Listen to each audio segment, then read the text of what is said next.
tous, bienvenue dans le ZCL News. Aujourd'hui, nous serons ensemble jusqu'à 14h avec plusieurs invités, dont Monsieur Davila, bonjour, qui est déjà sur le plateau. Bonjour à toutes et à tous. Voilà, on va parler du problème de l'eau en toute sauce avec la chronique. Et ensuite, on verra avec Monsieur Henri Petit-Jean Roger, qui est ancien conservateur des musées départementaux. On parlera des Kalinago et justement d'une pièce taïnos qui pose problème.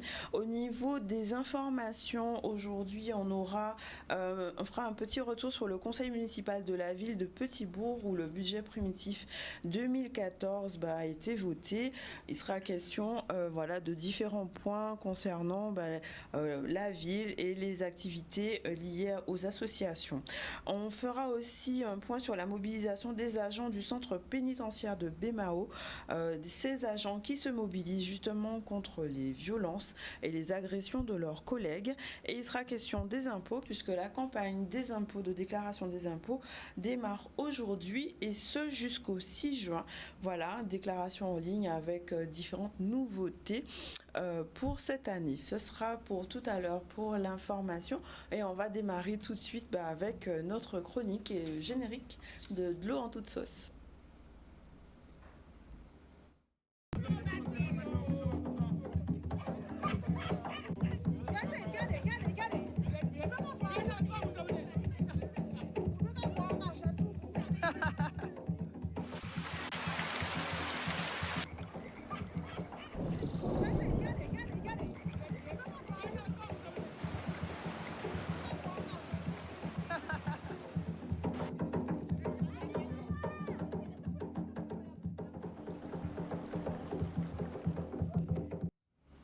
Voilà, maintenant on va donc revenir sur cette problématique de gestion de l'eau, justement sur ce qui s'est passé à Goyave en fait. Est-ce qu'on peut juste faire un petit point par rapport à tout ça? Qu'est-ce qui s'est passé? Expliquer concrètement pourquoi il y a eu cette pénurie d'eau. Alors, selon les services en charge, le SMGAG et le préfet, qui ont affirmé, plainte a été portée par le directeur général délégué et par le président du SMGAG, que ce serait plus précisément une malveillance qui aurait été commise. Sur un réseau aussi vieux qu'on sait y faire, c'est très facile de comprimer de l'air et de faire exploser un réseau qui a plus de 45 ans. Bon. Parce que l'eau servant de piston, l'air est comprimable, l'eau ne l'est pas, c'est un piston et la partie la plus faible éclate. Bon. Toujours est-il que ça a permis de voir les irrégularités, les manquements, les habitudes et pratiques parce que la première réparation qui a été faite de briques et de broc, la deuxième un peu mieux, la première a éclaté. Ensuite, s'est posé le problème de la qualité de l'eau remise en état avec toutes les différences, toutes les turpitudes, toutes les difficultés.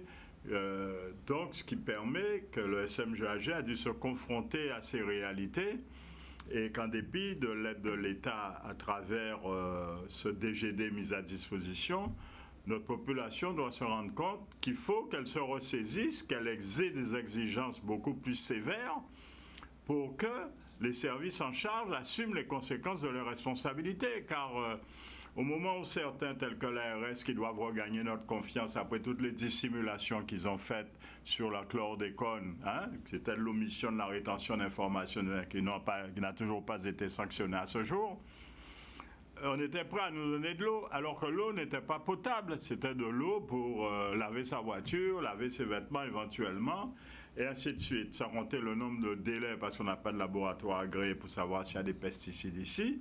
Et j'ai été surpris, comme bien des Guadeloupéens qui s'y connaissent, d'entendre « Oui, on a prélevé l'eau, alors que le lieu de prélèvement de l'eau était à plus de 10 km. » Alors que tout le monde a vu ce qu'il y avait dans les tuyaux, mesdames, messieurs, et on a vu que le tuyau était sous 50 cm d'eau, où il y avait à peu près 1,20 m, 1,30 m d'eau, parce que l'ouvrier était sans mesure de sécurité. Donc il a fallu quelques coups de gueule pour que les jours après, ça se rétablisse, ça se confirme. Donc ça donne une idée, sans faire de procès, de constater la réalité et d'y faire face. Est-ce qu'il y a des mesures qui ont été prises? Oui, les mesures ont été prises, parce que l'État a cette qualité, et ainsi que le SMGAG, je suppose. Mais enfin, il y a des habitudes et pratiques, car je suis absolument scandalisé que dans un service public de l'eau et de l'assainissement, sous prétexte que l'on n'est pas d'accord avec le président ou pas d'accord avec une mesure accordée, certains, à en croire les plaintes qui ont été déposées, ont été voir à faire. Maintenant, cela reste à établir, cela reste à éprouver. Nous sommes dans un état de droit. Quel que soit l'état du droit, il faut que la vérité soit faite parce qu'il faut que l'on cesse ces méthodes. Est-ce qu'il y a eu une rencontre faite avec le préfet justement par rapport à... Ah oui, une réunion a été faite dès lundi dernier, lundi de cette semaine même, où pour rendre compte aux usagers, malheureusement nous n'étions pas aussi nombreux et comme d'habitude, je ne cesse de vous dire, d'aller en assemblée générale de vos associations, de payer vos cotisations, d'exiger, de demander des comptes et de mettre en place des gens compétents parce que vous ne pouvez imaginer le nombre de questions stupides, insincères, c'est pas possible, c'est pas possible. On aurait dit qu'on avance comme les crabes en Bengale. Quels sont les principaux points qui ont été abordés pendant cette réunion? Les principaux points qui ont été abordés, c'était l'état des lieux, les plaintes qui ont été déposées et les mesures prises et les travaux. Seulement, nous sommes peu nombreux à avoir dit au préfet que nous entendons que le directeur mette le dire en harmonie avec le faire. Il ne suffit pas de faire des conférences de presse pour dire on va faire ceci, cela. Regardons l'état de déhauteur qui n'est pas résolu. On a l'impression que ces gens ne connaissent même pas les principes des pressions. On a raconté à une dame une histoire, j'ai trouvé ça ubuesque. La dame habite au pied du mont de Petit Havre, on lui parle de problème de pression en hauteur. Quand tu es descendant, il n'y a pas de problème de pression, il est gravitaire, il descend sur lui-même, sur son poids propre, c'est de l'inertie. Donc, si bien que le nouveau sous-préfet ingénieur, il ne pouvait pas répondre. Le préfet, je rappelle, est ingénieur de l'école centrale et il ne savait pas où se fouer, même s'il défend son protégé ou son collaborateur, le DGD mis à disposition. Mais je rappelle qu'il a un gros conflit d'intérêts, ce monsieur. Et il faut qu'on le règle parce qu'il est employé du département par l'Office de l'eau mis à disposition. Alors que le département est un des membres d'un gouvernement à 4 où se retrouve encore la préfecture, alors que l'État n'a pas en charge l'eau. C'est la preuve de notre carence, de notre incurie, de notre impéritie. Ils sont en train de colmater les brèches. Ce n'est pas normal, cela ne peut plus perdurer. Il faut que nous apprenions à avoir le dire en harmonie avec le faire, c'est-à-dire mettre des gens compétents, cohérents et coordonnés avec des véritables moyens, pas seulement financiers. Parce que l'usager n'est pas une vache à lait pour payer des factures insincères, pour payer des aubaines salariales à des gens qui ne méritent pas ces salaires-là. Nous attendons de l'eau en quantité et en qualité. Est-ce qu'il y a des engagements qui ont été pris lors de cette réunion? Les engagements ont été pris. Mais il faut savoir que ça a beaucoup... Les engagements sont d'améliorer le réseau, c'est de résoudre les problèmes. Mais est-ce que vous croyez qu'on va continuer à bricoler du vieux? Non. Nous pensons qu'il faut s'adapter au coup par cas parce qu'il n'y a pas que l'eau potable, il y a l'assainissement, il y a l'eau agricole dont il faut résoudre les problèmes, il y a les eaux pluviales et tout ça. Et il y a les fosses septiques. Les fosses septiques, c'est notre Vietnam. Et nous avons aussi le chlordécone qui est sur le sol, dans le sol, qui est notre véritable Tchernobyl. Donc c'est une maladie, dans 4 générations, nos petits-enfants auront des problèmes de prostate, des problèmes génétiques. Il faut résoudre tout cela sans haine, sans passion, sans émotion, mais avec détermination. D'accord. Justement, est-ce qu'on peut parler de l'enquête de la Cour des comptes? Quel est l'objet de cette enquête? L'enquête a été déclenchée, mesdames, messieurs, par des demandeurs guadeloupéens qui ne sont moins nombreux que les doigts d'une main, mais qui ont fait ce qu'il fallait. Et on s'est retrouvé avec 2 enquêtes supplémentaires. Une enquête qui est faite par la Cour des comptes, qui est une enquête nationale, qui va porter sur le plan Haut-des-Dômes avec une attention particulière pour la Guadeloupe. Et la mission d'enquête a commencé ses auditions depuis Paris. Nul n'étant au-dessus du doigt. On a convoqué même des personnalités telles que le vice-président du Sénat, qui a été un ancien salarié de la Générale des Eaux et auteur de la loi quand il était député. Ensuite, on a fallait répondre aux questions. Et bien entendu, mesdames, messieurs, choisissez des gens compétents pour vous représenter parce qu'on perd du temps dans des réunions sérieuses à très haut niveau quand les gens ne parlent pas le même langage, surtout quand ils racontent tout et le contraire de tout. Parce que devant une commission nationale d'enquête, dans une audition de ce niveau-là, il faut prouver ce rôle en avance. Il ne faut pas dire si tu es là, tu es for you, ce n'est pas ça du tout. Ce sont des faits qu'il faut analyser, décortiquer et trouver la solution adéquate au problème correctement posé. Ensuite, il y avait en même temps, parce qu'une enquête nationale a déclenché une enquête anti-Guyane sur un tas de problèmes à résoudre, pour la Guadeloupe particulièrement. Et il y a une troisième enquête qui est faite par la Cour des comptes anti-Guyane, dont le siège est à Dotemar, sur les comptes du SMGAG suite aux réclamations que certains citoyens ont faites, parce qu'il y a des citoyens qui agissent, qui ne font pas que rester là, attendre comme beaucoup de majorités. Parce et donc ces enquêtes... On a 178 000 usagers, madame, et vous vous rendez compte, il a fallu que moins de 3 personnes se mettent en branle pour arriver à ça. Ce n'est pas sérieux. Et je vais vous dire, je fais partie de ces 3 personnes. J'ai envie de rester chez moi et de vous laisser vous démerder. Du coup, ces enquêtes, elles sont en cours depuis? Elles sont en cours, elles ont commencé depuis lundi. Elles ont commencé antérieurement à Paris en visioconférence pour certains et avec des visioconférences sur l'Hexagone. Parce que les personnes concernées, parties prenantes, elles sont nombreuses sur le territoire et ceux qui connaissent bien la conurbation parisienne, c'est pas évident de se rendre au siège de la Cour des comptes en Siamais, donc on fait une visioconférence, ça va très bien, c'est enregistré en sono, en audio, et puis c'est fini. Et puis vous fournissez les preuves sur une clé USB. Vous allez donner des recommandations, en fait, c'est ça? Si, nous avons... Non, une commission d'enquête est là pour constater un problème. Donc vous devez porter les preuves du problème et au fur et à mesure que l'on avance, on apporte les solutions. Tout comme dans la relation avec les services fiscaux dont on a abordé, on peut dire les progrès sans faire de bruit, car vous connaissez ma méthode, le bruit ne fait pas de bien car le bien ne fait pas de bruit. Fais ce qu'il a à faire. On a contribué, et je remercie les services fiscaux et particulièrement son administrateur général, pour la réactivité et l'efficience, parce qu'il y a une amélioration dans les services. Aujourd'hui, l'on va jusqu'à avoir mis des gens qui vous parlent créole, qui vous répondent. Il y a des temps pour vous abriter. Les gens peuvent aller au WC, hommes ou femmes, on ne perd pas de temps. Et pas besoin de venir à 11h du soir, à 4h du matin. Au plus tard, on a un rendez-vous le lendemain pour résoudre un problème. Et le nombre de dossiers traités a été multiplié par 3. Donc ça veut dire que si nous échangeons sans essayer de faire de charges sociales en injuriant l'autre, mais en trouvant des moyens apaisés et éduqués, nous arrivons à faire. Nous avons une réunion avec la DEL qui est en train de s'inspirer des méthodes qui ont été prises en charge par la DEL, parce que ça va tellement loin. Il faut savoir que la direction des finances a mis en place pour aider nos collectivités, parce que ce sont les mêmes maires qui ont créé les communautés d'agglo, les communautés de communes et qui ont créé le SMGAG, ça ne marche pas. Il a été créé des emplois de conseillers techniques financiers administratifs aux collectivités pour que leur personnel fasse beaucoup mieux dans l'intérêt du pays. Car il faut savoir, mesdames, messieurs, les fonds européens ne sont pas consommés autant pas. En tant que Guadeloupéen, je suis atterré. Autrefois, une récolte démarrait le 2 janvier. Nous sommes déjà le 12 avril. Ça n'a pas démarré. Alors, quand on vous dit ceci, cela, il faut savoir que l'Europe consomme 89% de ses crédits du fonds agricole. Nous sommes à 61%. Le FEDER, c'est pareil. Donc, on est en train de mettre en place, nous avons demandé à cette commission nationale de mettre en place des conseillers financiers pour permettre de mieux faire les dossiers et de les faire surtout plus vite comme il faut pour que nous ayons plus d'argent.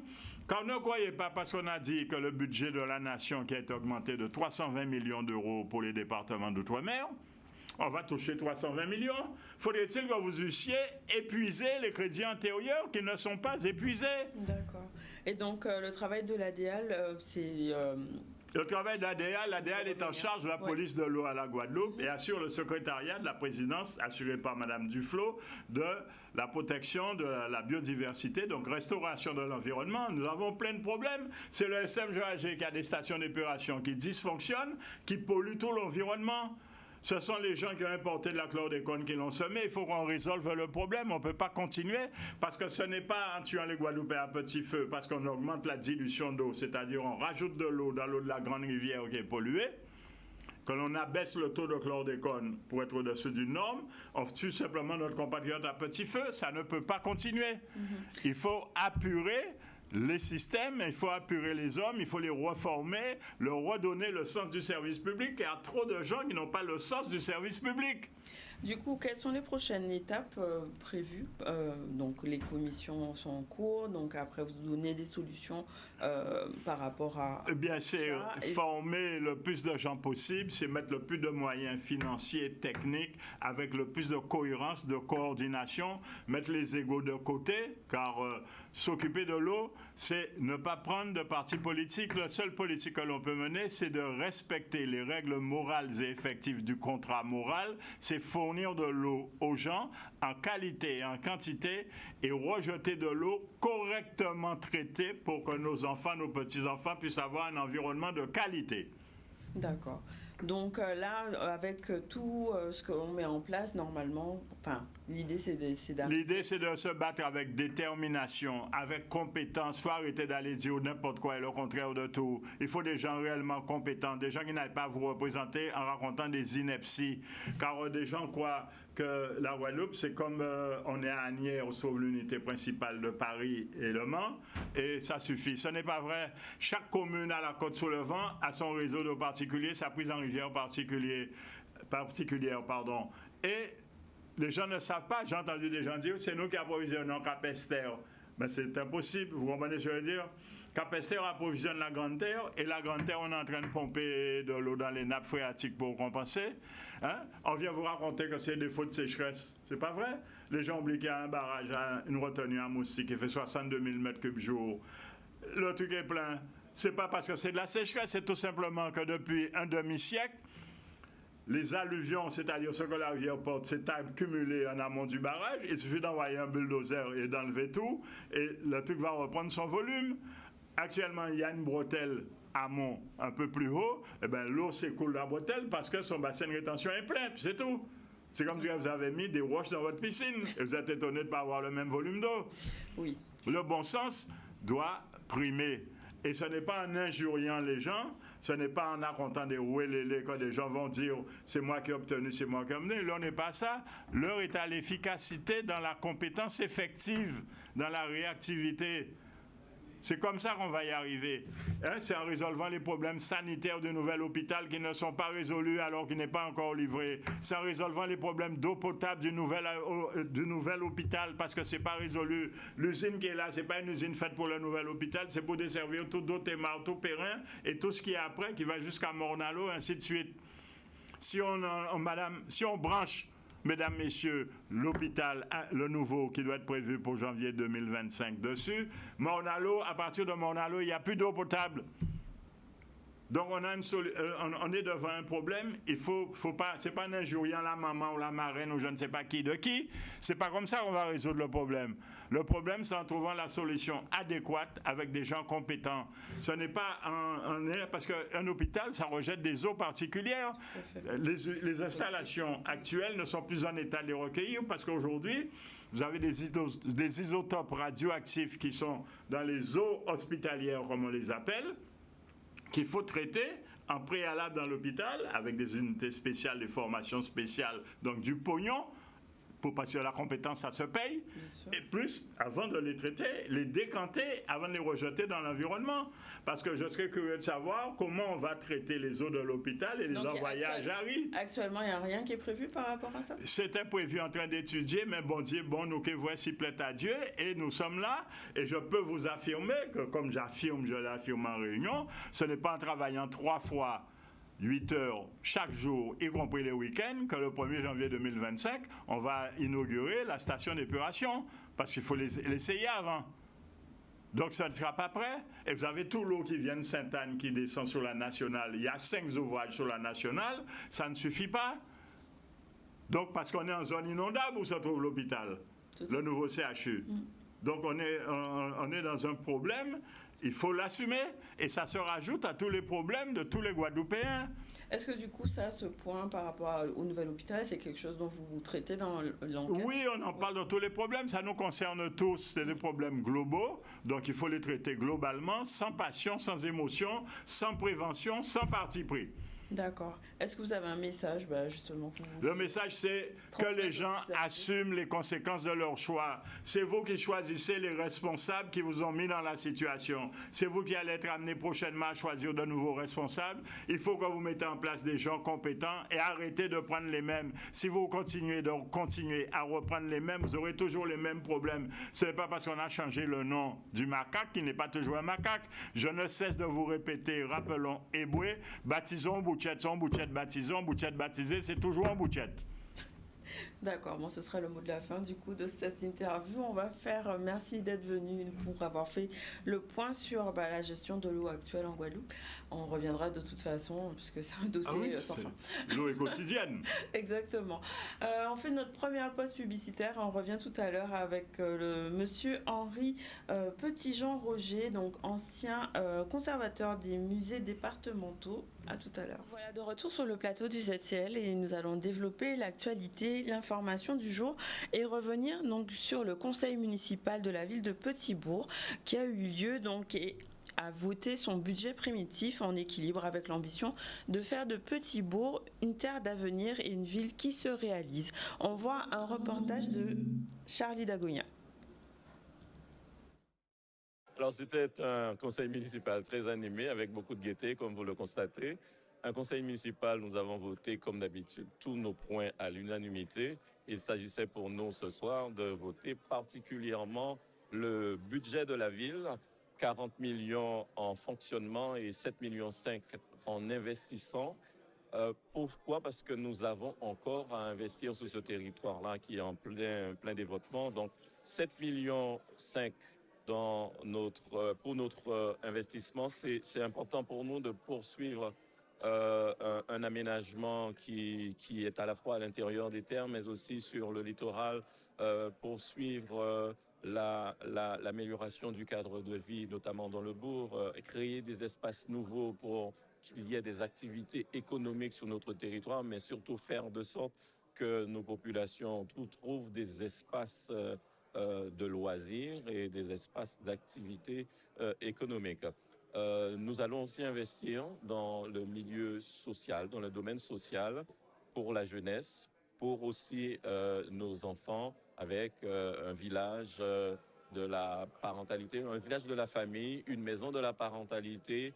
Et bien sûr, nous allons aussi investir pour pouvoir réaliser des crèches avec des partenaires, mais aussi la ville prendra l'initiative, notamment sur la Pointe-à-Bacchus. Voilà donc tant de projets que nous défendons et aujourd'hui, il s'agissait pour nous d'adopter ce budget pour nous donner les moyens de faire ce que nous disons. Parlons maintenant de la mobilisation des agents au centre pénitentiaire de Bémao, donc à Fonsarail. Ils sont mobilisés depuis jeudi, donc hier, au centre pénitentiaire et ils dénoncent l'escalade de la violence, le manque de moyens et le manque de structures adaptées pour les personnes souffrant de troubles psychiatriques. On voit un reportage de Solène Fèvre. Il n'a aucune considération pour nous, personnels de l'administration pénitentiaire. Vous avez vu que 2 collègues ont été agressés en 24 heures. Il a dit nous en haut que tout le monde nous pas débloqué, il n'y a pas qu'à recevoir nous, mais nous pas des chiens. Nous sommes là simplement, c'est parce que il y a eu 2 agressions, une avant-hier matin et l'autre avant-hier. Et là, maintenant, on dit stop à toutes ces agressions. En plus, il y a un manque d'effectifs également. On demande également une unité UHSA, UHSI pour les psys. Et que maintenant, c'est surtout ce suivi, il n'y a pas ce suivi. Et que nous, le personnel de l'administration pénitentiaire, on est confronté à ces gens, donc assez fous, assez malades. Et qu'il y a des moments maintenant, là, on n'en peut plus. Le personnel qui est actuellement à Bémao, la moyenne d'âge est à plus de 50 ans. Le personnel est vieillissant, le personnel est usé, le personnel est fatigué, non seulement par un rythme de travail élevé, mais aussi par toutes ces agressions qu'on subit. Certains services sont fonctionne en effectif réduit, notamment le service où le collègue s'est fait agresser hier, l'unité sanitaire, où depuis des années, on demande à ce qu'il y ait 2 agents dans ce service-là. Et jusqu'à hier, il était tout seul. Et donc le collègue, il se fait agresser pour donner l'alerte, pour la gestion effectivement de l'incident. Ça pose problème, ça nous pose problème parce qu'en fait c'est un secteur qui est isolé. La prison actuelle, elle est vieillissante. Donc c'était tout à fait normal qu'on nous fasse une extension à côté pour pouvoir pallier à la sous-population pénale. Mais quand on regarde bien, c'est un peu du leurre parce que une fois que cet agrandissement sera terminé, croyez-moi, elle va être aussi vite remplie. Aucun personnel ne vient travailler pour effectivement se faire agresser et rentrer chez lui en étant amoché. Donc nous, c'est nous donner les moyens humains, matériels, afin de travailler en toute sécurité. Voilà, donc maintenant parlons des déclarations d'impôts. La déclaration d'impôts et la campagne a commencé ce jeudi en Guadeloupe avec l'ouverture d'un service de télédéclaration en ligne. Vous pouvez aussi utiliser une application. On va voir un reportage de Charlie Dagonia qui traite de ce sujet, sachant que vous avez jusqu'au 6 juin pour une déclaration en ligne et jusqu'au 21 mai pour les déclarations papier. En ce qui concerne les nouveautés fiscales, on peut souligner le fait que le barème de l'impôt a été augmenté de 4,8% pour tenir compte de l'inflation. Ce qui fait qu'à salaire équivalent, ça correspond à une baisse d'impôt, ou en tout état de cause pour les gens qui ont été augmentés de moins de 4,8%, et bien d'une stabilisation de leur impôt pour l'année. Un point important de cette campagne aussi, c'est la poursuite de la démarche de déclaration d'occupation des biens immobiliers. Cette année, le dispositif va permettre aux gens qui n'ont pas fait cette déclaration l'année dernière de le faire et de nous indiquer également les changements. Il y aura un guidage par différents dispositifs de pop-up et d'incrustation de cette démarche qui sera facilitée, qui sera faite en ligne en même temps que la déclaration de revenus.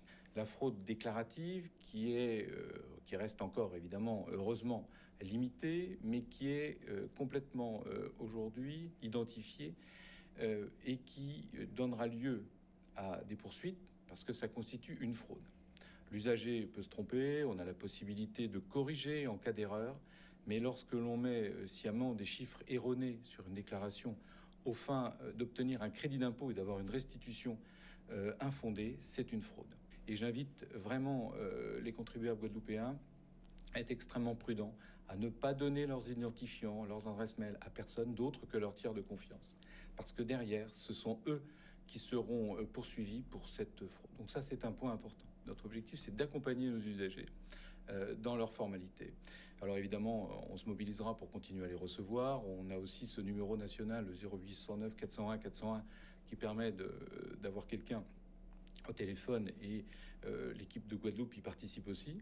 Et on va continuer également à se mobiliser avec les France Services du territoire, en les formant, en les accompagnant, mais aussi en menant sur place des rendez-vous pour aider nos usagers. Donc on continue à développer cette démarche d'accueil pour aller vers nos usagers et pour leur faciliter l'impôt en quelque sorte. Voilà, on va faire maintenant notre focus du jour avec Voilà, François Duvalier, c'est un hommage aujourd'hui, donc vendredi 12 avril, donc Papa Doc, qui est né à Port-au-Prince en Haïti le 14 avril 1907. C'est un président dictateur haïtien, ancien ministre de la Santé, médecin, écrivain et chef d'État. En 1957, il est élu 41e président de la République d'Haïti avec un programme populiste sous les couleurs du parti de l'unité nationale. En 1964, il se fait proclamer président à vie. Après avoir obtenu le pouvoir absolu, il transforme le pays selon son idéologie en appliquant une politique répressive, nationaliste et anticommuniste. Son règne est marqué par la corruption et l'utilisation des milices privées en multipliant les arrestations, les condamnations à mort et commandite le massacre du 26 avril 1970. Il désigne officialise son fils Jean-Claude Duvalier comme son successeur en janvier 1971 et il décède le 21 avril 1971. Donc c'était le focus du jour donc à François Duvalier. Je crois qu'il nous reste encore un sujet qu'on va pouvoir développer donc selon une opération qui a été menée avec la RSMA pour le nettoyage de la forêt de Pouzol. On voit ce reportage ensemble. Là, nous sommes dans la forêt de Pouzol, donc c'est juste à côté de Port-Louis, à 2 km de Port-Louis. Et l'action, donc, c'est de ramasser un maximum de déchets. Donc c'est une forêt qui est quand même très, très utilisée pour déposer des déchets. Donc là, en plus, on est le long de la route. Donc il y a beaucoup de dépôts de déchets. Actuellement, ce sont des jeunes recrues qui sont entrés en service il y a environ 2 semaines. Et à chaque fois, au bout de 2 semaines, on a un partenariat avec l'ONF sur différentes activités. Et aujourd'hui, la mission, c'est nettoyer la forêt de Pouzol. Le RSMA opère en fait une fois par mois en fait à travers les nouvelles recrues qu'on réceptionne qui vont partir après en formation. On leur fait une formation initiale avec dedans en fait une journée. Cette journée-là en fait elle est portée sur le collectif, sur qu'est-ce qu'on peut apporter en plus à la Guadeloupe, qu'est-ce qu'on peut apprendre nous-mêmes en plus à travers ce collectif, à travers toutes les civilités. Et on travaille également sur le fait d'observer en fait toutes ces incivilités qui nous entourent. Et du coup, voilà, c'est de la pédagogie pure. Ils doivent voir l'impact qu'on laisse derrière nous et savoir que si on ne fait rien, ça continuera forcément à se dégrader. Il n'y aura aucun sens et aucun avenir, aucun futur en fait pour tout ça. Qui prennent conscience en fait que leur île est belle et qu'ils doivent s'en occuper. Donc c'est une prise de conscience pour eux dans un premier temps, mais aussi pour leur entourage, parce que je pense que dès qu'ils vont rentrer, ils vont en parler autour d'eux, ils vont en parler à leur famille, à leurs amis. Et en plus de ça, ils pourront profiter de leur travail en faisant faire la balade dans la forêt de Pouzol. Mais j'ai trouvé du plastique et des trucs recyclables. C'est pas normal ça. Ça c'est pas normal. C'est pas normal du tout. Il y a de nombreux déchets, donc là ce que nous on essaie de faire en fait c'est de plus en plus de valoriser cette réserve biologique en apportant de plus en plus d'accueil du public dans la réserve, puisqu'on s'est rendu compte que c'est à travers l'accueil, la connaissance de la réserve qu'on va pouvoir sensibiliser le public. Le message que j'aimerais faire passer au monde, c'est d'être plus généreux avec la terre et de prendre soin de la terre parce que c'est là qu'on vit, même si on n'est pas dans la forêt en train de vivre, mais il y a les arbres qui poussent et c'est les arbres qui donnent l'oxygène au monde. Alors c'est mieux de prendre soin des arbres et la réserve naturelle. Voilà donc pour l'actualité, on va faire notre deuxième pause publicitaire en attendant notre invité. On se retrouve tout à l'heure. Nous voilà de retour sur le plateau. Donc, nous avons avec nous Monsieur Henri Petit-Roger, donc ancien conservateur des musées départementaux. Bienvenue. Bonjour à vous. Bonjour, et vous êtes venu avec 2 ouvrages magnifiques. Le dernier, donc, qui est déjà épuisé. On le trouve à l'université, à la bibliothèque de l'université et à la librairie de Gaulle. D'accord. Et le premier, donc, alors qui est une bible, on va dire, on dirait presque ça. Donc, les Taïnos, les Kalinas des Antilles. Donc, ça, c'est vraiment l'œuvre d'une vie, j'ai envie de dire. C'est ça ? C'est un livre que je suis en train de réécrire en anglais à l'attention des Kalinago. D'accord. Est-ce que vous pouvez déjà nous parler un peu plus, enfin déjà de cet ouvrage? Il a été première édition a été à quelle période, quelle date? Cet ouvrage, quand j'ai pris ma retraite en 2007, je me suis dit qu'il fallait quand même que je revienne un peu à la recherche et j'ai décidé d'écrire quelque chose sur l'héritage amérindien. D'ailleurs, excusez-moi, mais je viens de dire un gros mot sur l'héritage des peuples premiers. D'accord. Le mot amérindien n'existe plus. Pas. On ne l'utilise plus. Précolombien non plus. D'accord. Donc on parle de peuple premier, de natifs, peuple natif, de peuple aborigène, etc. D'accord. Le bon sens, enfin pas le bon sens, mais disons les normes éditoriales maintenant demandent de faire extrêmement attention à ces termes que nous utilisons. Donc j'ai décidé de faire un résumé de ce que j'avais appris et écrit sur les Kalinago et sur leurs prédécesseurs, ce qu'on appelle simplement les Arawaks. Et ce petit travail a donné naissance à 2 ouvrages. Celui-ci sur les relations entre les Taïnos des Grandes Antilles, c'est pas leur vrai nom d'ailleurs. Quel est le vrai nom du coup? On ne connaît pas leur vrai nom. D'accord. Mais Taïnos, ça veut dire les nobles. Et c'est les Espagnols qui les ont appelés ainsi. La même chose, Caraïbes n'est pas leur vrai nom. D'accord. il faut se souvenir, en 1493, c'est un petit... oui, c'est c'est l'occasion de le faire, allez-y. En 1493, le monde est partagé, ce qui venait d'être découvert, entre les Portugais et les Espagnols. Les Espagnols ont eu tout ce qui était à droite d'une ligne qui partait du pôle nord au pôle sud, et les Portugais ont eu tout ce qui était à gauche. Et c'est l'inverse, pardon. Ce qui fait que, poussé par une tempête, Cabral arrive au Brésil, il en prend possession. Mais les Français disent, Henri IV dit, mais ça va pas là. On aimerait bien voir le testament du père Adam qui fait la part si belle aux Espagnols et aux Portugais. Donc à partir de 1504, les Français vont au Brésil et voient des Amérindiens, pas des Amérindiens, des sauvages. D'accord. Et ils utilisent des mots de leur langue. Mais quand ils revenaient, ils s'arrêtaient en Guadeloupe, ils s'arrêtaient à la Martinique. Et ils utilisaient les mots du continent. Et ils montraient par exemple un couille. Donne-moi ton couille là, il est plein de wassou. Hein? Ah, mais c'est quoi des mots là? Et du coup, parce que couille c'est atagle et wassou c'est ichiru. Et les mots carbet, ravet, manioc et caraïbe sont des mots qui viennent de la langue tupi du sud du Brésil. Donc il y a un apport des peuples premiers qui est extrêmement important.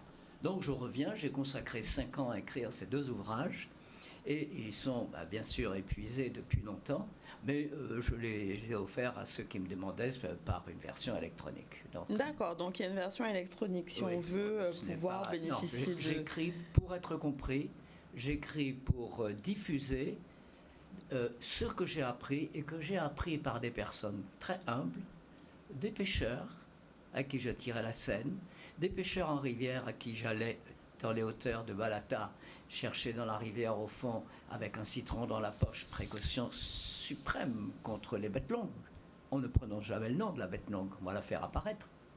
Et donc avec ces personnes, ainsi qu'un descendant de Congo, quand j'étais enfant, qui chantait encore en lingala, et des années plus tard, mon frère a enregistré ces chants en lingala et nous avons donné les bandes à l'Université de Montréal.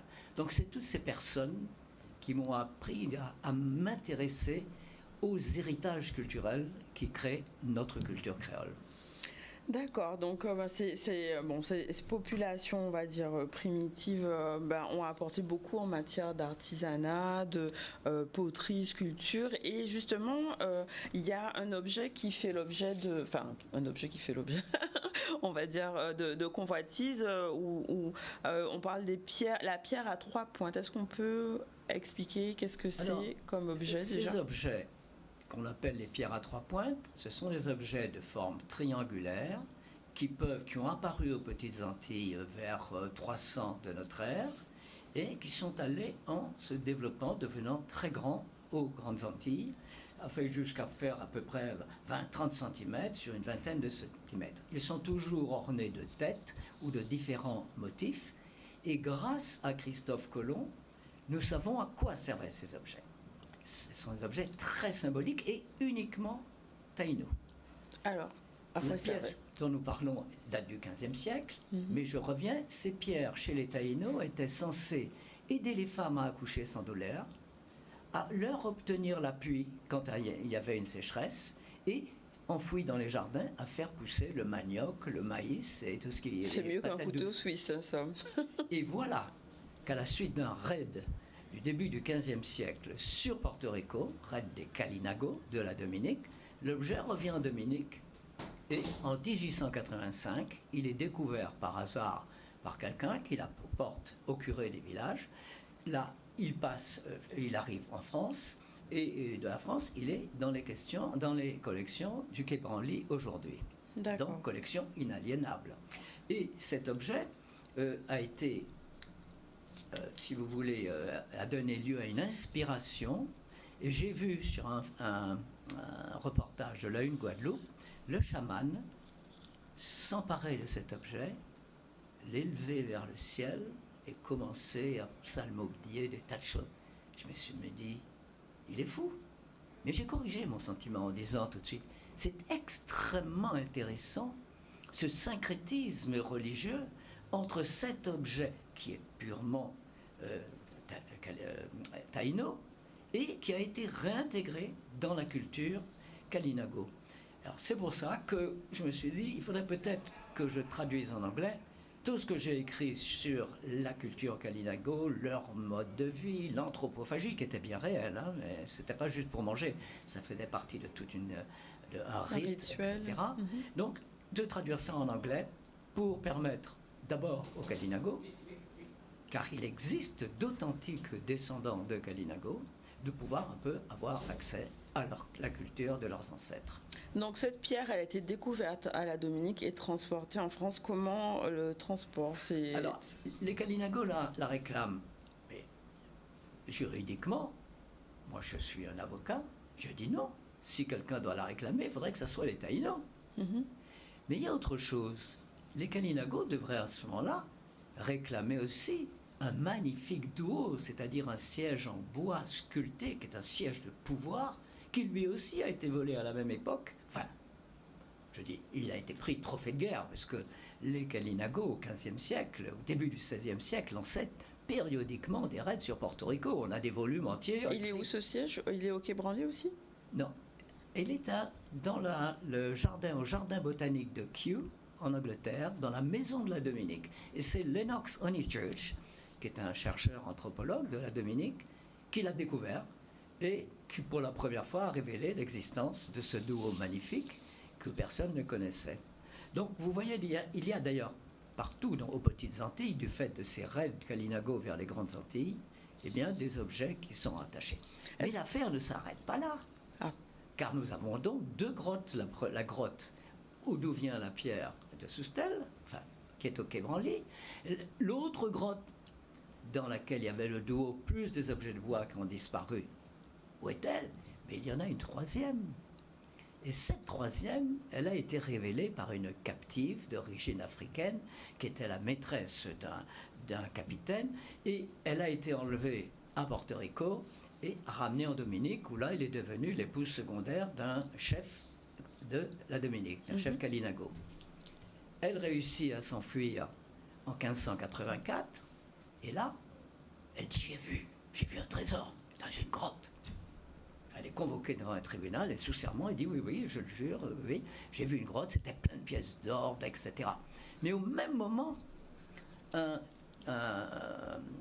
capitaine qui s'appelait, je me reviens, Menendez, voilà, eh bien, dit, mais moi aussi j'ai vu un trésor. Il est convoqué dans le tribunal et il assure que dans cette grotte, il y avait des bijoux, des pièces d'or, et il dit un tas de barres d'argent plus hautes qu'un homme sur un cheval. Donc cette grotte, c'est dire, elle a peut-être été vidée. Elle existe certainement. Mais où est-elle? Y a-t-il d'autres choses à trouver? Eh bien voilà un beau exercice pour la Dominique avant que l'aérodrome crime contre l'environnement chinois soit construit et que tout le pays soit foutu en l'air par le plus grand projet d'aéroport de la Caraïbe. Ouais, ça c'est un peu dommage. Est-ce que c'est déjà arrivé d'avoir justement ces restitutions d'objets? C'est déjà arrivé dans l'histoire, on va dire. Écoutez, depuis que les Anglais ont, entre guillemets, récupéré toutes les frises du Parthénon qui sont à Londres, les Grecs le réclament et on ne le fait pas. On a refusé pendant des décennies de restituer à l'Afrique tout ce qui avait été volé pendant les différentes phases de la colonisation du pays. Et ce n'est que récemment que le président actuel a accédé, je dirais, vraiment sous la pression politique, à la restitution de pièces qui étaient au Quai Branly, mais il a restitué, non pas à des individus, à la totalité du pays, c'est-à-dire au gouvernement du pays. Donc, ça a existé. Le sac de la ville à Pékin, on a restitué des choses. Donc, cela arrive. Pendant très longtemps, on dit non, c'est inaliénable parce que c'est dans les collections nationales, PROTAC, donc on ne peut pas toucher, c'est le droit, etc. D'autres fois, on disait, mais vous savez, ces Africains, ils ne sont pas capables de conserver leur héritage. Là, ça ne tient pas debout. Ces pièces sont connues, étudiées, répertoriées. Elles ont été montrées partout dans le monde. disons qu'objectivement, bon, elle devrait Quelle est être votre restituée. opinion, justement? Mon opinion, c'est qu'elle devrait être restituée. Mais dans le cas de la pierre à 3 pointes, il faudrait qu'il y ait une demande officielle. Mais là, l'origine culturelle, elle n'est pas là. Ça serait peut-être Saint-Domingue qui devrait la récupérer. Ou les Taïnos de Porto Rico, car une association extrêmement importante des Taïnos qui existe. Et tous les ans, au mois de juillet, il y a une grande rencontre des peuples premiers qui se tient à Porto Rico. Donc ce serait plus à eux de faire cette réclamation, c'est ça que vous dites? S'ils ont envie de la faire, moi je suis... Actuellement, qui réclame cet objet en fait? Eh bien, c'est le groupe Kalinago qui réclame, mais il essaye d'avoir un appui gouvernemental. Si les personnes veulent voir un facsimilé de cette pierre magnifique, qu'ils aillent au musée de Garclair, puisque quand j'étais aux affaires, j'avais récupéré au musée des colonies, à la Porte Dorée, tout à fait par hasard, dans une caisse comme ça, il y avait plusieurs objets taïnos qui étaient tous des moulages. Et Catherine Boucher, la conservatrice à l'époque, avait dit « mais il n'y a pas de problème, je te fais un dépôt de longue durée ». Et cette pièce qui est dans une vitrine au musée de Garclair, donc la pierre en question dont nous parlons, eh bien, elle est toujours là en dépôt de l'État. Et quel impact pensez-vous que la restitution pourrait avoir sur les Kalinago en Dominique ou bien à Porto Rico, comme vous avez évoqué? Écoutez, à mon avis, l'authentique, je ne le vois pas vraiment aboutir. En revanche, l'impact que moi, en tant que chercheur, qui connais bien... D'ailleurs, je rends hommage dans cet ouvrage à Douglas Taylor. Douglas Taylor avait épousé Tina, qui était une Kalinago à l'époque, on parlait de la réserve du territoire aujourd'hui, et il a été mon maître. C'est lui que chaque fois que j'avais un doute sur le sens d'un mot, il était linguiste, chaque fois que j'écrivais quelque chose, Douglas vraiment m'a apporté une très grande aide. Et c'est pour ça que l'ouvrage, qui n'est pas encore écrit, mais je souffre pour l'écrire, mais il sera écrit, eh bien, il est vraiment dédicacé à Douglas et à Tina. D'accord. L'impact, c'est d'abord de restituer leur culture à ceux qui sont les premiers concernés. Ici, il y a 2 associations de descendants authentiques de Kalinago. Car si vous me permettez, les Kalinago n'ont jamais été victimes d'un génocide. Et je vais commettre une erreur en disant comme les Taïnos, car figurez-vous que toutes les exactions des Taïnos, cette volonté de les éradiquer, ces poursuites qui ont été faites, ces viols, ces défenestrations, ces lâchers de chiens, etc., eh bien, la disparition des Taïnos définitive, enfin, ils existent encore, bien entendu, comme les Kalinago, n'est pas un génocide. Il n'y a que le génocide arménien, le génocide de la Shoah, et un troisième, mais... Officiel, vous voulez dire? D'accord, ouais. ok, oui. Mais pour les Caraïbes, les Kalinago, ils se sont dilués dans la société si vous voulez, créole qui s'était formée, africain, européen, et on a, en 1745, j'en ai donné un facsimilé dans l'ouvrage, là, les Taïnos et les Kalinago, une référence à un mariage. Moi, curé de blablabla de Casse-Pilote, de Rivière-Pilote, de Robert, est marié ce jour, 24 juin 1743, Catherine, issue de Caraïbes. Et tant en Martinique qu'en Guadeloupe, il y a beaucoup de personnes, hommes et femmes, qui se réclament, et avec justesse, d'être descendants de Kalinago. Et c'est pour eux que je transmets ce que je sais. D'accord. Justement, est-ce que vous pensez qu'il pourrait y avoir un changement sur les politiques internationales en matière de restitution et de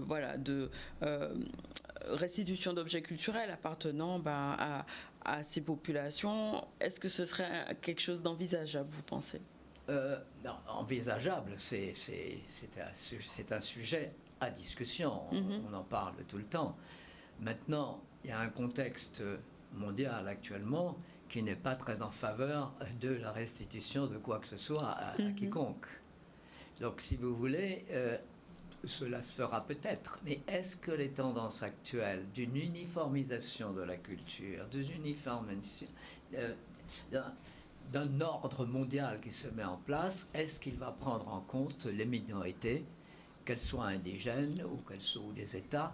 Là, je ne suis pas prophète, je ne suis pas politologue. D'accord. Justement, est-ce que vous avez un message à transmettre justement par rapport à cette nécessité de préserver le patrimoine culturel de ces peuples?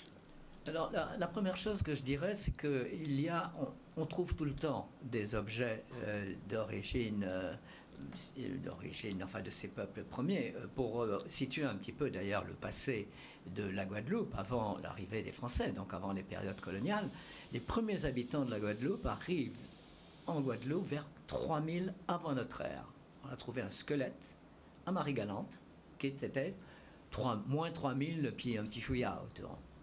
Ensuite, il y a une deuxième vague de population qui, ces personnes, hommes et femmes, les femmes, font de la poterie, sont cultivateurs. Ils arrivent vers 500 avant notre ère. Ils vont donner naissance 1500 ans plus tard à la société des Taïnos. C'est pour ça qu'on peut dire que les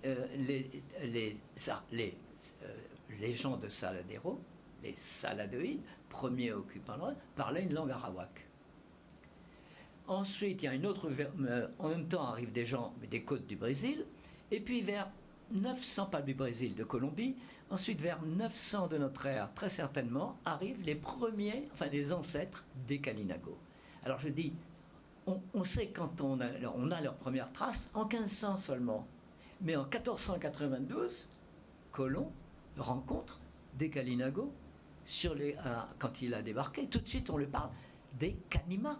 Et lui qui est dans son trip, je veux rencontrer le grand Khan, il faut que je délivre mes lettres d'ambassadeur, il faut que je trouve le prêtre Jean, il me faut de l'or. Eh bien, il entend parler des Kanima, cannibales, et c'est là qu'apparaît le mot cannibale, car il est associé dès 1492 à la notion de mangeur d'hommes. Donc la mauvaise réputation qu'on avait faite à l'époque de l'anthropophagie des Caraïbes a perduré. Certaines personnes aujourd'hui disent « Ah non, ça c'est des machins pour détruire Kaninago ». Ce n'est pas grave, juste une petite surprise. Et pour détruire la réputation des Kalinago, mais en fait, l'anthropophagie rituelle et sélective ne mangeait que les hommes. Toute la cérémonie jusqu'à la mise à mort était gérée par les femmes. C'était le point culminant de la flamboyance de la culture Kalinago. Donc je m'attacherai à parler de cette anthropophagie sélective qui était liée au refus de l'échange des femmes, un des éléments constitutifs, plus pour permettre aux jeunes Timals d'aller dire que c'était des grands guerriers. D'accord, donc ça vous allez aborder ce sujet-là dans votre prochain ouvrage. Tout cela. Et à la fin du mois, je fais à Bemao une conférence sur un des éléments du patrimoine de ces peuples premiers, qui est sur l'art rupestre, les pétroglyphes, les roches gravées de Trois-Rivières et de toute la Guadeloupe. Donc ça aura lieu quand? Le 28 avril. Ou le 27 avril, au centre de Bemao, centre culturel de Bemao. D'accord. Lequel Voilà. D'accord. Ok, donc ce sera l'occasion de pouvoir revenir pour parler de cet événement en particulier. Alors je voudrais quand même, là, je ne les ai pas, c'est dommage, mais j'écris des contes pour enfants aussi. J'en ai un très beau on trouve dans toutes les librairies, qui s'appelle La baleine aux yeux verts. Et c'est une histoire qui repose sur des faits véridiques. En fait, je fais revenir un petit Amérindien qui va se retrouver au musée de Gare-Claire. Et là, il va apercevoir dans une vitrine un collier. Et il manque de tomber parce que c'est le collier de sa cousine qu'il adorait. Donc il va se passer une petite histoire, une petite love affaire. Et en fait, cette histoire est très intéressante dans la mesure où elle repose sur la découverte d'un squelette daté de 500 avant notre ère, qui portait au cou un collier de pierre verte qui représentait une petite grenouille, un oiseau et un petit crapaud. Et ça a été trouvé par une jeune fille qui me connaissait et qui l'a donné au musée de Gare-Claire où il se trouve. Et la deuxième chose, sur la plage de Morel, la mère rejette à terre 2 petites amulettes en bois de gaillac. L'une d'elles représentait une petite tête de jaguar et l'autre c'était un petit chien. Et elles ont été datées de 900 de notre ère. Et là aussi, vous voyez que quelquefois il y a des hasards qui sont extraordinaires. Je connais la personne, qui nous les donne, qui a eu le réflexe de les garder dans l'eau. Et ces 2 objets sont aussi au musée de Gare-Claire. Donc ce conte, la baleine aux yeux verts, c'est qu'une baleine était passée devant le musée. On dit, qu'est-ce qu'elle fait là? Oh, oh. Et j'ai trouvé que la découverte, la baleine et les amulettes de bois, il fallait que j'écrive une histoire. Oui, donc la baleine aux yeux verts est un de mes contes. Et j'en ai un autre qui est sur le métissage, à partir d'un conte des Amazoniens sur comment les oiseaux ont eu toutes leurs couleurs mélangées. Et pourquoi il n'y aurait pas des hommes mélangés et des femmes mélangées. Donc c'est un conte qui est à l'impression, je l'aurai bientôt. Donc le premier ouvrage pour enfants est déjà disponible. Ah oui, on le trouve très bien dans là. Le second, ça s'appelle, c'est une sorte de conte sur un Poutine tropical, parce que c'est un royaume où tout se demande, je vous en prie, s'il vous plaît, serait-il possible que, même aux chiens, on parle avec douceur et gentillesse? Parce que le roi, Tatchouval V, fait punir effroyablement tous ceux qui donnent le moindre commandement. Mais le roi a une fille.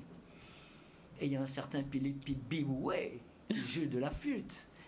Et là, je vous laisse découvrir l'histoire. Bon, super. En tout cas, ça donne envie de lire tout ça. Merci beaucoup, en tout cas, d'être venu. Donc, on rappelle, alors, ce livre qui n'est plus disponible, mais en numérique, il me semble. Oui, en numérique, je peux l'envoyer. Voilà, on peut l'envoyer. Et celui-là, donc, et j'espère recevoir bientôt quelques exemplaires de Saint-Domingue, parce que ça a été imprimé à donc, Saint-Domingue. c'est en espagnol et en français. Voilà, et donc en français et en anglais. Voilà, donc avec de très belles illustrations. Au moule, on peut trouver là, parce qu'ils en ont quelques exemplaires. Et j'espère réussir à pleurer pour en avoir quelques-uns qui seraient restés à Saint-Domingue. D'accord. Bon, super. En tout cas, merci d'être venu sur le plateau pour nous parler de tout cela. C'est très intéressant. Je vous remercie infiniment. Merci. On va pouvoir conclure notre émission aujourd'hui.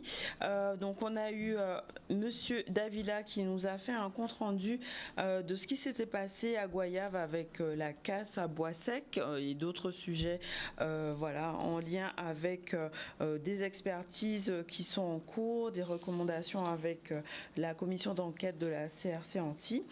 Et donc avec Monsieur Henri Petit-Jean Roger, on a parlé des Kalinago et de la pierre à 3 pointes. Donc c'était nos invités du jour. Au niveau de l'actualité, on a traité du conseil municipal de la ville de Petit-Bourg avec un budget primitif qui a été adopté, donc avec différents sujets sur la participation de la ville à différentes manifestations, animations. Et au niveau de la mobilisation des agents du centre pénitentiaire, on est revenu donc sur cette mobilisation qui a lieu depuis hier en lien avec l'agression de 2 agents. Ils dénoncent l'escalade de la violence, le manque de moyens et le manque de structures adaptées pour le suivi des personnes présentant des troubles psychiatriques. Et il s'agissait aussi de parler du lancement de la campagne de déclaration d'impôts 2023, donc qui a démarré ce jeudi et ce jusqu'au 6 juin 2024 pour la version en ligne et 21 mai pour la version papier. Voilà pour aujourd'hui. On a parlé du focus, donc c'était Monsieur Duvalier. Au niveau de la prod, on était avec Joël et je vous souhaite un bon week-end. Faites attention à vous sur la route et on se retrouve lundi pour la suite du ZCL. À très bientôt.